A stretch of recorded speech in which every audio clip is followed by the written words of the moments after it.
Hey gang, what is happening? I love the fact that we can go from this ordinary PVC pipe, which is actually quite ugly, to something beautiful like this. It's quite easy, really. Let's jump right in and I'll show you the entire process. Of course, the ends need to be square, so here I'm using a 12-inch chop saw. That works quite well, even though sometimes you'll have to rotate the piece.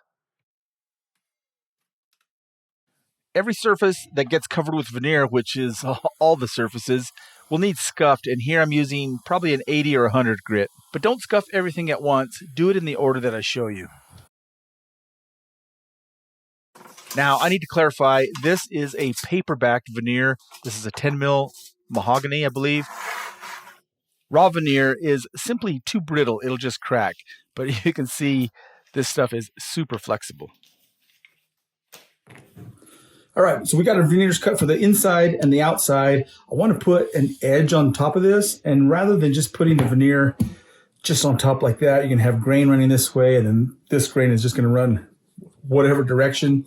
I don't like that. I want to make this grain radiate out, and it's really not that tricky. So this is about 6 5/8. Let's do this. I'm going to go half of that, find the radius, 3 5/16. Could be metric, but it's not. So we're going to trace the perimeter, right? Just doing it on some cardboard here to lay it out so it'll show up easier. Yeah, close. Close for now. I'm going to find, let's see, first, let's go ahead and divide this into 6 hexagon, right? Something like that. And that will end up there pretty close. We can trace the inside. Again, just it's not that thick, but close. That's all we need. Now, let me get a ruler. Thought I had one. Here we go. I'm going to trace the outside. What I need to do is come out where we know we're going to be covering the edge of this with veneer. So I've got a block here that will give me enough slack. Just make a line like that. And we can do the same thing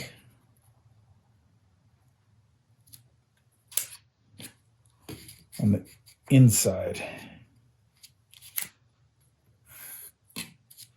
Okay, let me do another one.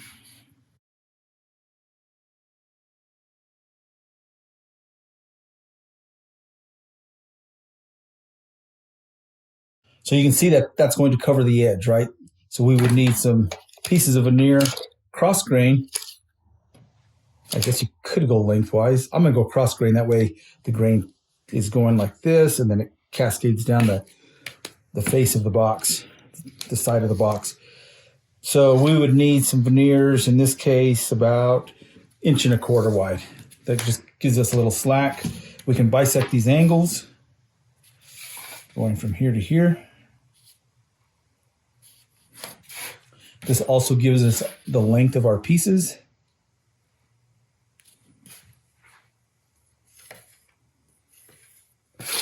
Boom, right? Now you could make this octagon, or if you want to get crazy, you can go 12-sided. The more sides you have, the closer it's going to be to a circle, and the better the grain's going to look on the top of the edge of the box. If you don't care, just boom, cut a piece and cover it like that. But I think this will look decent.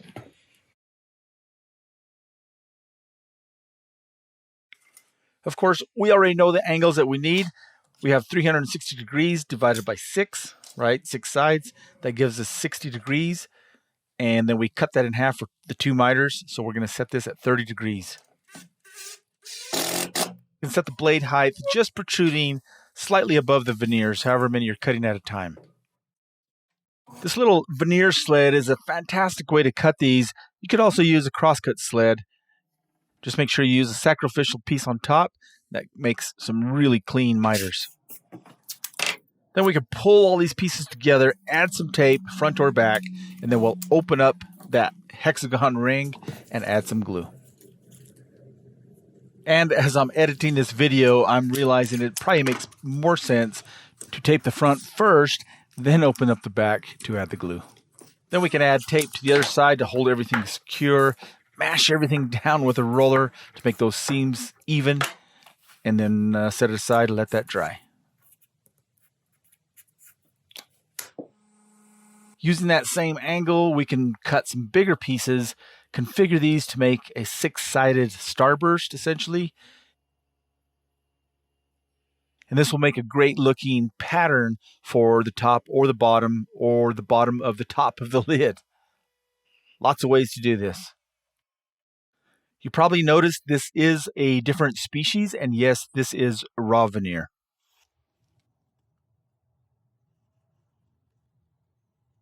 By the way, this is the exact same process that I would do to create a 5-foot or 6-foot or 8-foot diameter starburst pattern on a table, for instance. Cutting the veneers with a veneer sled.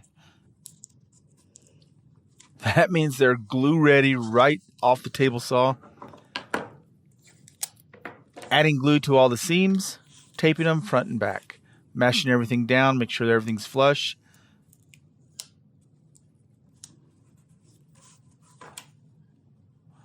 It is by far the most simple and easy way to create beautiful, tight miters when you're making a starburst pattern.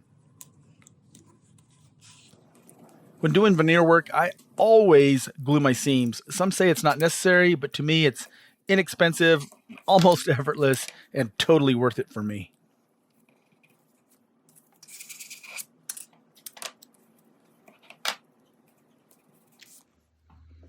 All right, good progress. At this stage, you should have a couple of rings. Well, if you're making one box, you should have a ring for the top edge, right? You should have a couple of these, one for the inside of the bottom, one for the bottom, outside of the bottom. And this one, I wanted to show you, this would be typical for anytime you're doing a starburst pattern, whether it's simple 4 book match, end match, to this last table I did, which had 24 segments. This is 6 segments, but it all works the same way. You can see when you make these, you want to end up with a little bit of a gap in the middle of 2 halves, right? The worst scenario is if you're gapped on the ends, because when you go to straighten these out, you would cut off those beautiful, carefully aligned corners. But if there's a little bit of a gap, we can take off each piece here on the outside edges until that fits. And I'm not going to cut that, because if I was cutting this at the table saw, you can see how this grain would favor the blade direction as it's cutting into it, right? But here, this grain would be hitting the blade abruptly and would probably chip. Same with a hand plane. It favors here, but not here. I guess you could flip it back and forth. But an easy way to do it, since it's so minute, I'm just going to use the edge of my table here, like that, and a sanding block. It really won't take much.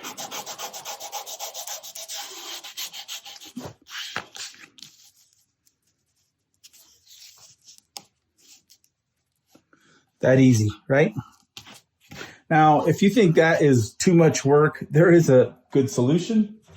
You could just use a burl, right? There's not any grain. That looks pretty good.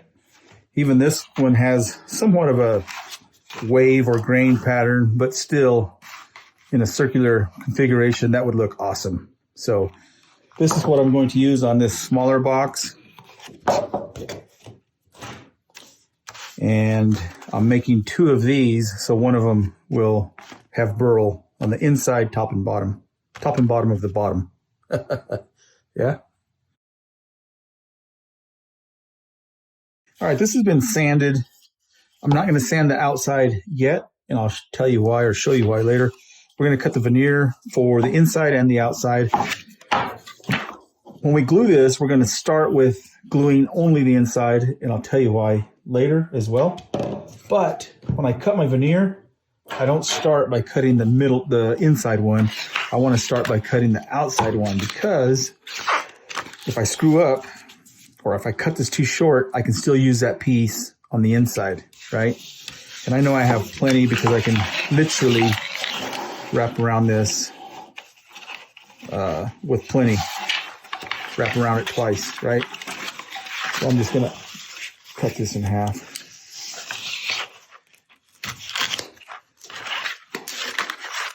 So to start, we need one clean edge. We'll keep those marked. And when we put this in here, we could put it like that, with our clean edge on the outside. Let's stretch that as tight as we can in there, and we just simply mark it and then cut the other one. All right, a couple things. Got our veneers ready. I want to scuff this slightly. I like it rough. So a bit of 80 grit, right? Want a little bit of scuff. Also, this will produce a little bit of a burr when you cut it with the table saw. So just sandpaper, bring that to the corner of a table or something, and just knock off that little burr, right? Okay. And then all of these, they need to be sanded, right? I already showed you that. This needs to be clean, as well as the back of the paperback veneer. That stuff is dirty.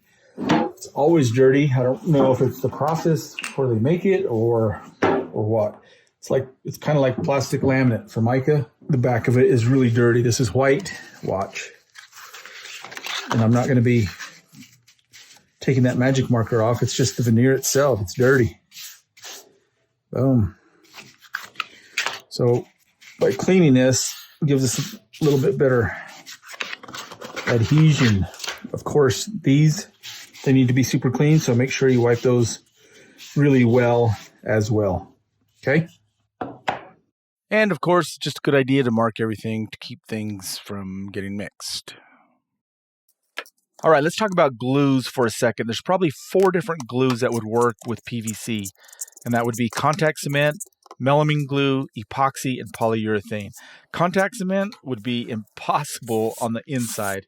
It just wouldn't work very well, and it's really not my favorite. Melamine glue works okay. Melamine glue is designed for non-porous surfaces, but my favorite is polyurethane glue. The bottle I had was a little bit old and I didn't want to take a chance. So epoxy, this is a 5-minute epoxy, is my second choice. So in order of choices, it'd be polyurethane, epoxy, or melamine glue. All right, you got to give it to me here, right? I mean, come on, give me some kudos. This is an awesome way to tighten up that veneer on the inside.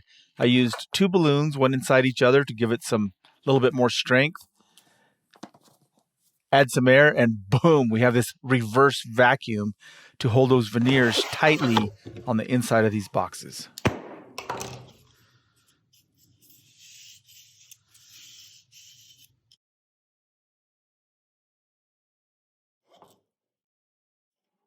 To remove the excess on the inside, I prefer a file over a sanding block because it cuts quickly and cleanly.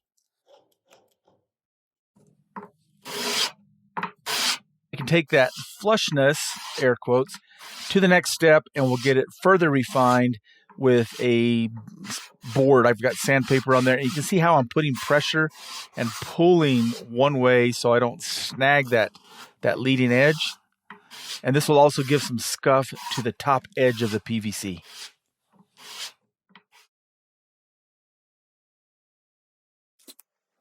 As I'm showing this video, you'll note that everything is in order.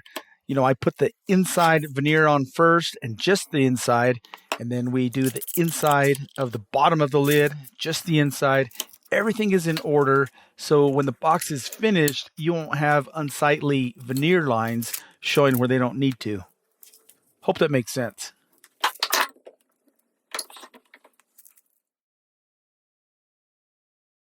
We'll cut a rebate with a rabbiting bit on the inside of the box to allow for the bottom. Set the depth carefully so the box doesn't protrude past the bottom more than it needs to.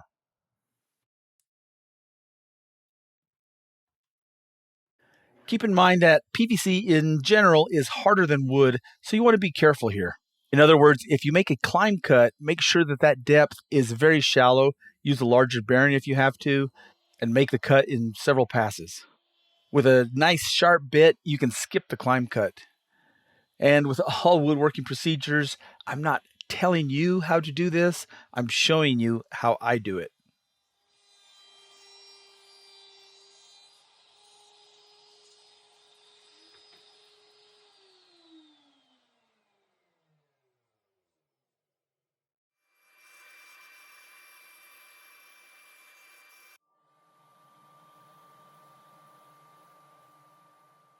At this point, I have all the bottoms fitting in the rebates. I went ahead and made a test on this one. This is 1/8" brass rod. So what is that? 3.2 millimeters.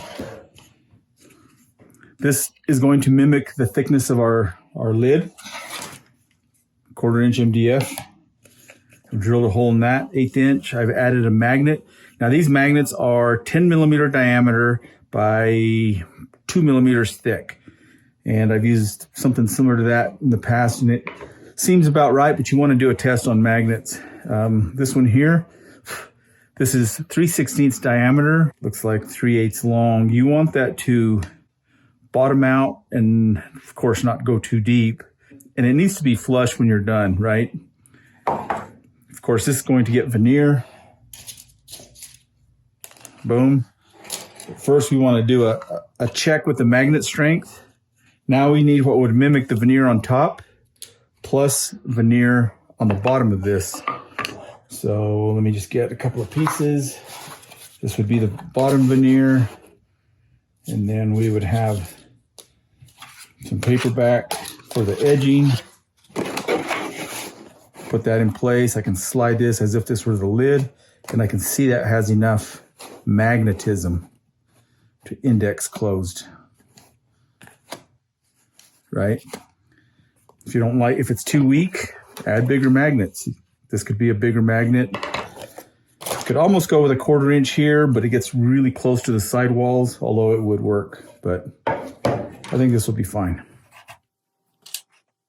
It's probably not critical that your swivel, the pin, and the magnet are 180 degrees apart, but here's an easy way to do it. Just use the radius. Yeah. Remember, prior to adding the bottom or gluing it in, make sure that you finish sand the veneer on the inside, at least toward the bottom. You'll remember we had already scuffed the top edge and got the veneer on the inside of the box flush with that top edge. Now we want to scuff the bottom. I suppose you could glue the bottom in place and then do this, but I like gluing the bottom and adding the bottom veneer at the same time. Spiral bits or compression bits are excellent for trimming veneer flush. Just remember, you want those flutes to travel into the veneer instead of pulling away from it.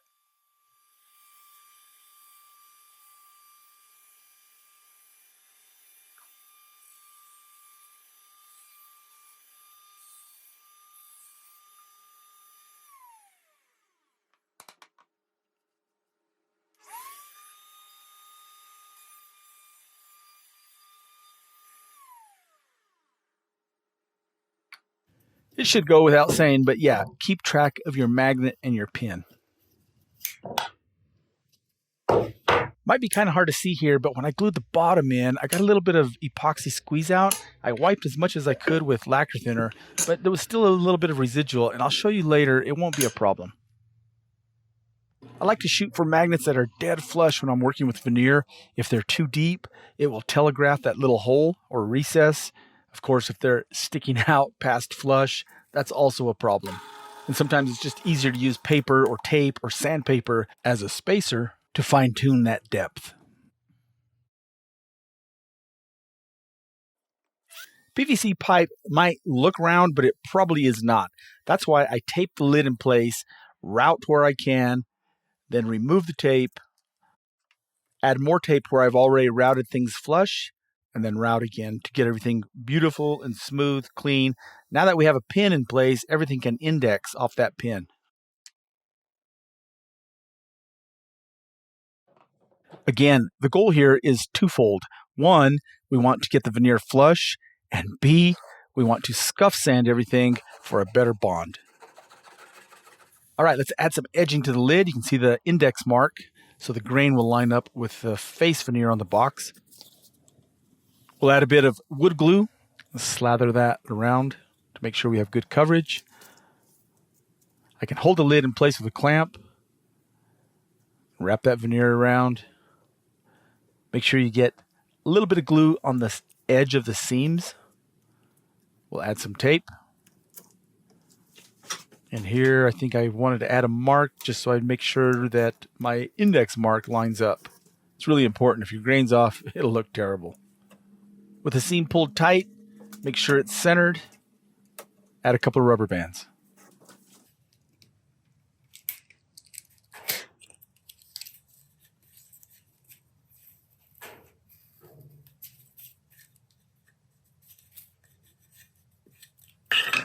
Of course, the simple way to get veneer flush is to use the edge of a file, that serrated edge. Yeah. Of course, use a light touch so you don't create more work for yourself. Then it's onto a flat block of wood with 120 grit, followed up with 180. The top you can sand to get flush. You don't need to get it smooth, right? Just give it some scuff. Take it outside with some low raking light and you can see exactly where you have some discrepancies. All right, quick tip, pun intended. Those pesky tiny little orifices on CA glues, they get clogged, right? All you got to do is get some air, an air nozzle, and blow that out, preferably outside. So this is a kind of a quick tips 2-for-1. Notice in the background, I've used these little blocks of wood to ensure that that lid is centered, or actually that the motif is centered on the lid exactly where I want it. Then you can easily route those off later. I wish I would have shown this better, but those little blocks of wood are actually cross-grain, and sometimes I'll use hot glue or CA glue and put the glue furthest away from the lid, and once the glue on the veneer is cured, you can chisel away those little blocks. I won't go into too much detail here, but the outside veneer goes on the same way as the inside. I like to ensure that I have plenty of glue right where the seam is and on the seam. Really important.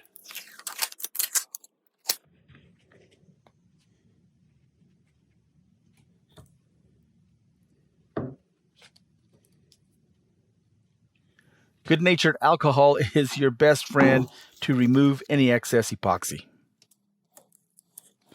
You may notice a little bit of a gap between the seams, but you can just literally, roll that, squeeze it, pull it, whatever you got to do to bring those two edges tight. That glue holding down the veneer will spread out slightly, and you can get those seams tight.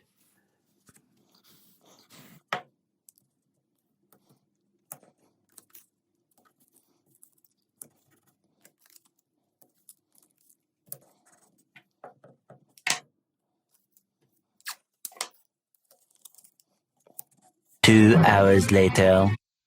Notice that the bottom hasn't been sanded yet. Everything needs to be done in order. You don't want to double sand that because veneer is thin, right? And here you noticed I used some strips of rubber from an inner tube that works really well to hold everything nice and tight. Very similar to the lid, once everything is dry, we need to get that flush. I like to tape one end of a file. If your sandpaper block or file catches that opposing edge, it could chip it. So just to be super safe, let's tape the top edge of the box.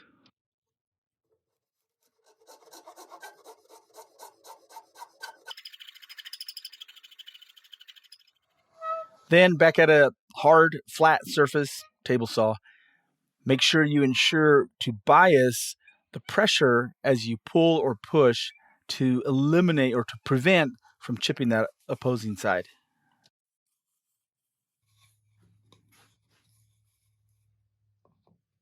Again, notice how the veneer of the lid, the top, is not yet flushed up with the edge of the lid. We don't need to do that until we sand the outside of the box. We can do all that at the same time. Same with the bottom, right? Everything in order, super important when working with veneer. So now we can make sure that we're dead center as much as possible, and we'll clamp that in the vise.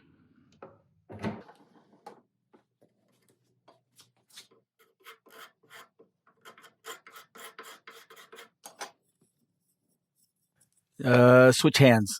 Camera's in the way. All right, check this out. You can see how the box is getting sanded sooner than the lid is. There's more glue there because I used epoxy on the box. I used wood glue on the lid. So learn from my mistakes and use the same glue. And I love this grit grip. It's double-sided and it conforms to profiles that you need. All right, we are getting close. Now, do not be tempted to use an orbital on the outside of your box. You will sand through that veneer. Ask me how I know. Or is it don't ask me how I know? Either way, you will find out. Just to clarify, if you missed it in the video, the top and the bottom, those are raw veneer. I only used paperback on the outside and the inside of the box. Incidentally, 10 mil veneer, 10 mil paperback veneer refers to the thickness of the paper, not the veneer. The veneer is extremely thin on paperback veneer. Raw or commercial veneer, not paperbacked, it's substantially thicker. I know 1/42 sounds crazy thin, but you can sand that with an orbital. As I'm constantly preaching, use a low raking light to check your progress, or better yet, take it outside and angle that lid so you can see any little discrepancies, areas that aren't flush, or maybe some sanding scratches. In the end, all of that will show up and get magnified with a low raking light. All right, let's think about how we would, ease all the corners. The top, the bottom, you can hit that with 220 or something like 320. Where the lid and the box meet, I'm going to use 1000 grit. It doesn't need much, just a tiny little, just to break the edge. We don't want to create a gap there.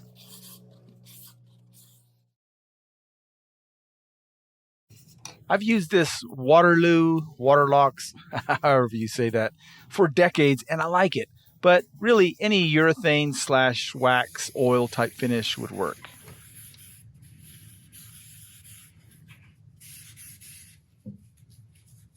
With these types of finishes, in general, I put it on heavy, let it set up just a little bit, and then wipe off the excess. If it gets too dry and it starts to get kind of gummy, you can add a little bit of mineral spirits to the concoction, or lightly dampen your paper towel with mineral spirits, and that'll help dissolve it a little bit. It'll flow much better. Remember that epoxy that didn't quite clean up? You can kind of see it right down in there. It blends right in once you put a finish. Check it out. I drilled a couple of holes in a scrap. That way the pins of the lids can set inside those holes, allowing everything to dry. There are zero limits when it comes to sizes and design and maybe interior trays. Whatever you want to do, get creative. This is a really fun and beautiful process. Time consuming? Yeah, maybe. But guess what? These boxes will retain their shape. They won't warp because of humidity, even if you made it in the desert and shipped it to the Bahamas.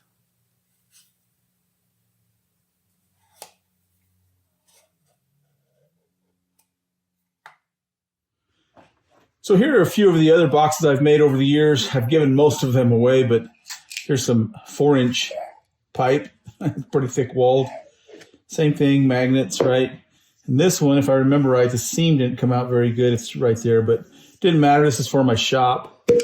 I just hold my emblems in there. PVC pipe. This one's actually cardboard, believe it or not, and thin-walled cardboard. Hot melt glue sticks. These I had made for a large jewelry cabinet, but we ended up reducing the space so the lady could fit more necklaces. And these would house or hold her bracelets. So we ended up, I made some smaller ones. And these came out perfect. The seam is invisible.